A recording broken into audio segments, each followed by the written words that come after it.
What's going on, guys? I'm Steve. Welcome back to the channel. Welcome back to another video. If it's your first time stopping by the channel, hit that subscribe button. Trust me, you won't regret it. If you're a returning subscriber, as always, guys, welcome back, and I do appreciate the support.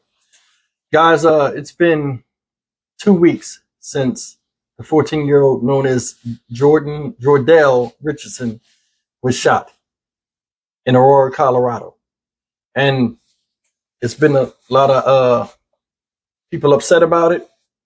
And there have been people that are on both sides of the fence.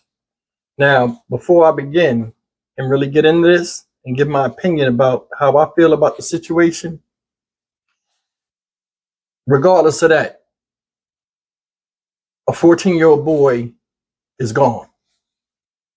And it's very unfortunate. Could it have been prevented? I think so. And I'll talk about that more towards the end of this video. But without further ado, let's just give a brief brush up for people that aren't really keeping up with the story, and we'll come back and talk about it. Let's go. And we start right now with the latest out of Aurora tonight, where police released the body camera video today showing officers shooting a 14-year-old armed robbery suspect. And we're also learning more about what led up to this shooting. Investigators now say that the teen was armed with a pellet gun when he was shot. It started when officers spotted a group of teens in hoodies and masks who reportedly tried to hold up a vape shop near 8th and Dayton Street last Thursday. Jor'dell Richardson ran away from officers, and this is what body camera shows happened next. Get on the ground, I'm gonna chase you!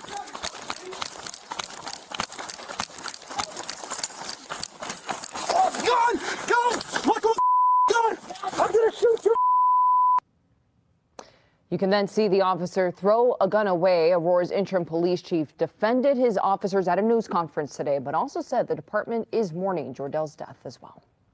I want to once again extend my condolences to Jor'dell's family, to his mother, his father, his brother, his little sister, his grandma, his extended family.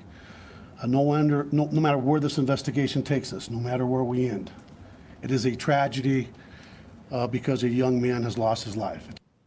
And we're also hearing from Jor'dell's family, local leaders, and even police tactics experts tonight. Yeah, let's go first to Fox 31's Greg Nieto for a look at how the family is reacting tonight. Greg? Hey there, Jeremy. Yeah, you know, for the past 8 days, this strip mall here just off of 8th and Dayton has been a focal point for the Aurora Police Department. Tonight, the community says this city belongs to us, and we're going to take it back. While Aurora police were holding a press conference about the events on June the 1st inside department headquarters, nearby on the steps of City Hall, friends, family, and supporters of Jor'dell Richardson gathered to mourn and demand answers.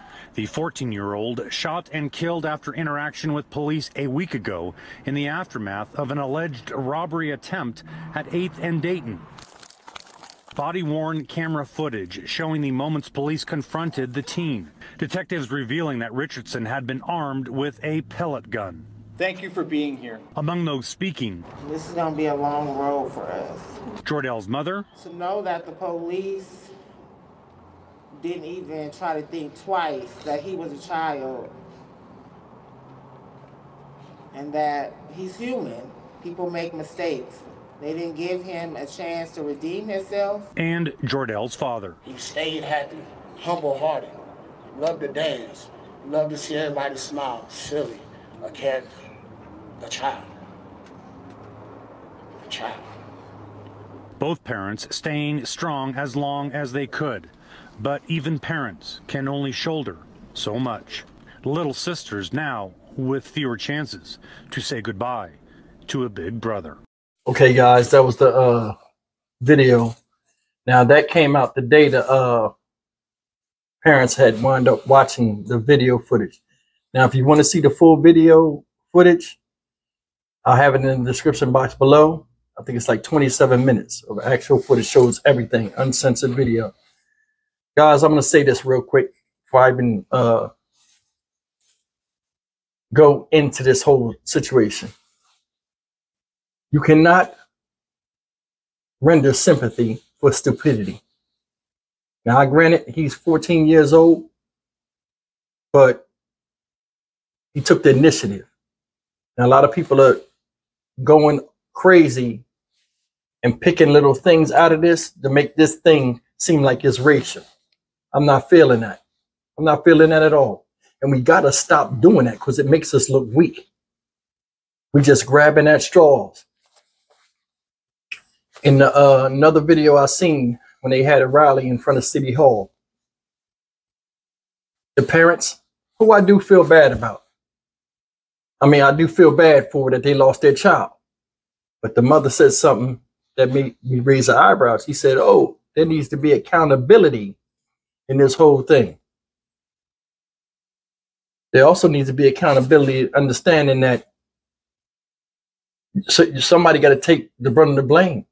You do dirt, you get dirt. That's the thing. I just wanted to say that real quick, but just hear me. They were in a stolen Kia. Him, 3 other teens, and a driver. They get out the car. They walking around. If you've been paying attention to the case, they walking around the parking lot with bandanas on their face and masks, hoodies put on, tied real tight around their face, in public, walking around looking suspicious. Cop rolls by and sees them, calls it in. When he goes to U-turn and go back around the strip mall, he goes in the back and sees the getaway car. The getaway driver sees him, takes off. Takes off. Leaves the scene. Left from there. They goes to a place they ain't even supposed to be in. A smoking vape shop to rob. Really? You're not even old enough to purchase cigarettes. Why are you trying to smoke at an early age anyway? This is the thing, man. It's like nobody's looking at the real thing. And we ain't even got to the chase yet. Now, they come out of there, right? Make some of the people stand still so they can't run out the store. Come out and scatter. They're getting chased. The officer that shot him wasn't on scene when they was in the thing. When you look at the video, you'll see he pulled up late after they done ran out the store and going all different directions. As he comes out, he's running. You see the officer trying to intercept him while he's coming down the thing. If you look real close and pause it, he got a mask on and a hoodie tied on his face. Right? Runs around the corner. He's screaming for somebody. I guess the people that the driver or whatever. He hollering. They track him down. Cop gets right next to him. Stop running, idiot. I mean, they're gaining ground on him like, yo, we want to catch you. He running all over the place. He falls. They don't know if it's a kid or not. He falls down. They jump on him like they do everybody else. The reason why he got caught to me was he wouldn't take his hand out the hoodie because he was holding the gun. Now he running. I'm like, why is he running like that? I keep looking. I'm like, oh, he got his hand in the hoodie holding the gun. Or in his pants, wherever. He was just in the side. He gets on the ground. They get him on the ground. I guess he got the gun under him. They trying to get his other hand out. He like, all right, you got me. Milliseconds, things is going quick. I'm going to shoot you. Takes the gun. Now the cop trying to get the gun out of his hand. Pops him because he won't let the gun go. He shoots him, grabs the gun. Cop throws the gun. He hollering. Everything goes and transpires after that. Now, I want to jump around a little bit. This could have been avoided too, him getting shot. And this is the thing. People do crimes and they run, they don't think. When he came around the corner and seen that car wasn't there, he could have stopped running and put his hands up. Another thing is this. When he was running, he could have just dropped the gun and ran with his hands up. I don't think they would have shot him. You know what I'm saying? Because he threw the gun down. He kept the gun on him, running, and it slowed him down. And then when he had the gun, boom. Cops are not robots, they human beings. Stuff is happening in milliseconds. They're not going to do a computer, a calculated computer, and within milliseconds make a rational decision. Testosterone is high. The sense of danger is high. All kind of different things in the scenario. They're scared. You know what I mean? He wound up getting shot. He turns over. They turn him over. Sees the kid. He got a mask on his face. He like, take my mask off. I can't breathe. Cop take the mask off, everything, after he was shot. Now I'm going to say something. The police so bad in this situation, right? Now I'm not giving the police no leeway, but you got to call it down the middle. They so bad and so racist, they didn't even handcuff. They tried to handcuff him. Then when they seen he was a kid, when they took all that stuff off his face, seen he was shot, they immediately what? Rendered aid. It wasn't like Tyree Nichols where they just let him sit there. That's what you get. They didn't do him like that. So they did treat him straight. And they didn't handcuff him. Because most time when people get shot up and blasted like that, they put the handcuffs on them and let them rival on the ground with the bullets moving inside them, thus further messing them up. They didn't do him like that. They let him out. He asked, hey, can you leave my hands alone? They obliged him. I'm going to get off of that for a second. He said somebody made him do it. Okay. Peer pressure is something else, guys, at 14. Obviously, he was with older teenagers, right? Because somebody was driving. Now, I don't know. They said the car was stolen. Could have been people around his age. But from him, the way they paint him, he came from a good, loving family. He would have known better. Where's the accountability? Made a wrong decision. Peer pressure. Or that might have been how he is outside the house when y'all not around. That's another thing parents don't take into consideration. Your kid can be an angel in the house with you and in your presence because he knows what you expect of him, but be a devil in the street.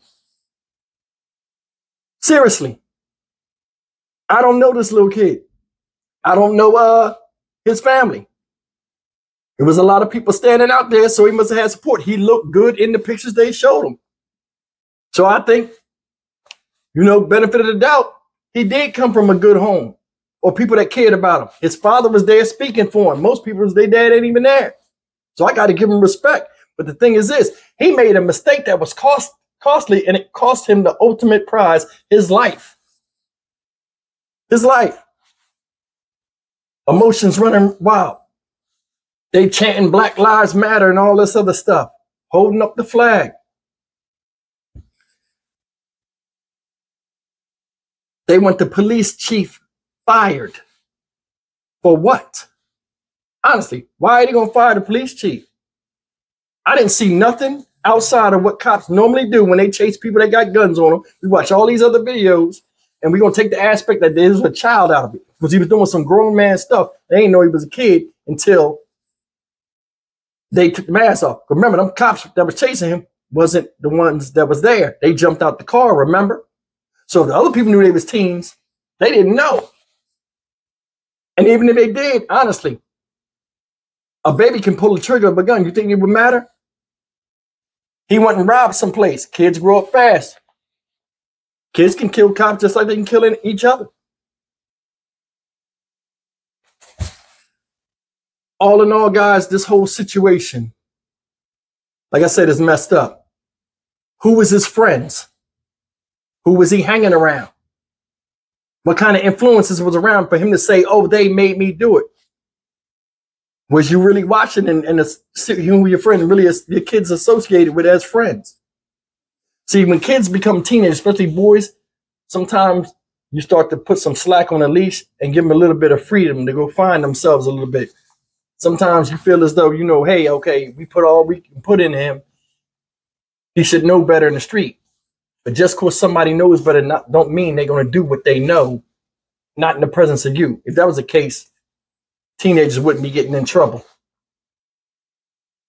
Like I said, everybody's pointing the finger and not saying the obvious. Oh, he wasn't, you know, it. My thing is just the whole thing. This is 2 weeks into this. My thing is this. Everybody was up there protesting knows the truth. He shouldn't have been in that car. He shouldn't have had a fake replica gun on it. And that gun that they were showing is a replica. It's not a plastic gun. It's a metal gun. That's a replica. Nowadays, they're making these guns where the safety switch work, the trigger clicks. You can pull the slide back. It won't hold the bullet, but these are replicas. He had one of those guns. in a split second, they're not going to sit up there and say, oh, let me find out if the gun is real. Let me find out if this is a kid with a mask and a full face covered hoodie on his face. Cops doing what they do. That's how I see it. You know, some of the kids got caught. Your son is gone, and he the only one that died. Other one's still alive.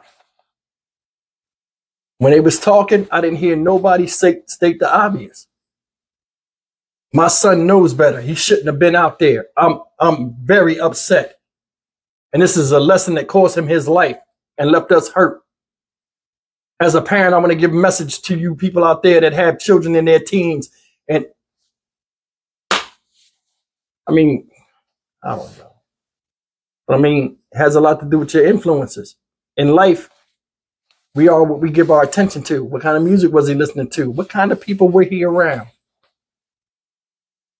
Seriously, what kind of people was he around? Something kicked in him to where he wanted to be a part of that group. And he said they made him do it. I mean, that can go all different ways. You got to follow them, bro. You could have stayed at home with your people. Ain't no kids going to come in your house and pull you out the house and make you go do something. See, the rush and the thrill of excitement to say you did something sometimes far outweighs the parenting and teaching that you have. And in a split second, you'll forget about where you're from because you want to go to a certain spot and a certain height. As far as adrenaline goes, and it cost them. It cost them. Guys, leave me a comment, man. Tell me what y'all think.